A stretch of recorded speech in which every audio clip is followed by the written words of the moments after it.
Oi, meu nome é Fábio Melo, sou teólogo cristão formado pela Universidade Metodista de São Paulo no ano de 2010. Me converti de fato no ano de 2002 e desde então venho numa jornada de estudos bíblicos. E eu criei esse canal para poder dividir com vocês alguns materiais que foram muito importantes ao longo da minha trajetória. Um desses materiais que trouxe muita clareza no estudo da teologia foi a introdução bíblica Como a Bíblia Chegou até Nós, de Norman Geisler e William Nix. Esse livrinho aqui, maravilhoso, fantástico. Na verdade, o que esses camaradas produzem sempre muito interessante você ler e investigar. E vou apresentar esse livro de uma forma geral, os conceitos que ele traz aqui, né? No índice, capítulo 1, o caráter da Bíblia, a natureza da inspiração no capítulo 2, inspiração no Antigo Testamento, no Novo em seguida, evidências de inspiração da Bíblia, as características da canonicidade, desenvolvimento do cânon do Antigo Testamento, expansão do cânon do Antigo Testamento, ou seja, de fato você vai para uma jornada onde você vai entender como a Bíblia chegou até nós.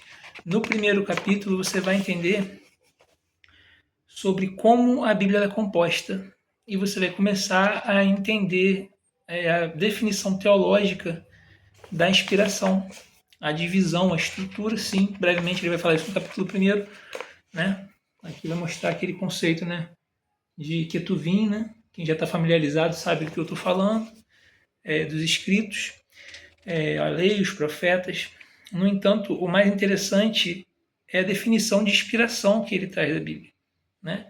Quando você começa a falar de inspiração, você tem várias ideias subjetivas do que possa ser inspiração. Mas o interessante é que ele define aqui, abre aspas, a característica mais importante da Bíblia não é sua estrutura e sua forma, mas o fato de ter sido inspirada por Deus. Não se deve interpretar de modo errôneo a declaração da própria Bíblia a favor dessa inspiração. Quando falamos de inspiração, não se trata de inspiração poética, mas de autoridade divina. A Bíblia é singular, ela foi literalmente soprada por Deus. A seguir, imaginaremos o que significa isso. Uma definição de inspiração. Embora a palavra inspiração seja usada apenas uma vez no Novo Testamento, muito curioso isso, né? Em 2 Timóteo 3,16, depois você confirma na sua Bíblia.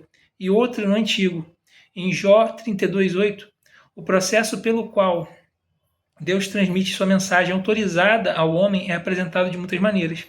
Um exame das duas grandes passagens a respeito da inspiração encontrada no Novo Testamento poderá ajudar-nos a entender o que significa a inspiração. E aqui você vai começar uma jornada. Você vai entender como que a Bíblia, o que é a inspiração, teologicamente falando, o que é algo ser soprado por Deus em nós, né? Isso transcende, né, a questão da letra. A gente entende que o nosso espírito se torna um com Deus quando nós cremos. A Bíblia fala de salvação pela graça mediante fé. Então eu creio, eu defendo a tese de que o nosso espírito se torna um com Deus, revivendo um espírito morto. Nosso espírito está morto e ele passa a ser vivificado em Cristo, pelo Espírito Santo. E aí a nossa compreensão se abre para entender a inspiração da mensagem bíblica. Esse livro é uma ferramenta para você conhecer e compreender isso. E ele não vai falar só de inspiração, isso eu coloquei assim primeiro, capítulo 1. Vou estar fazendo esse vídeo curtinho só para apresentar esse material, mas eu vou estar falando alguns conceitos também que existem nos capítulos seguintes. Então a ideia aqui é seguir falando um pouquinho do que passa em cada capítulo daqui para frente, né? É muito interessante que esse material ele pode ser adquirido, tá no link que a gente vai colocar aqui, e em breve a gente vai falar no capítulo 2, né? Só para a gente ter uma ideia sobre o que seria a visão mais ortodoxa, modernista e pós-moderna do que é a Bíblia, né? A Bíblia é a palavra de Deus, e é isso que a gente vai falar no próximo vídeo, já em cima desse mesmo material. Espero que seja leve, proveitoso e que você possa ouvir tudo e reter o que é bom. Que Deus abençoe, graça e paz. Até a próxima.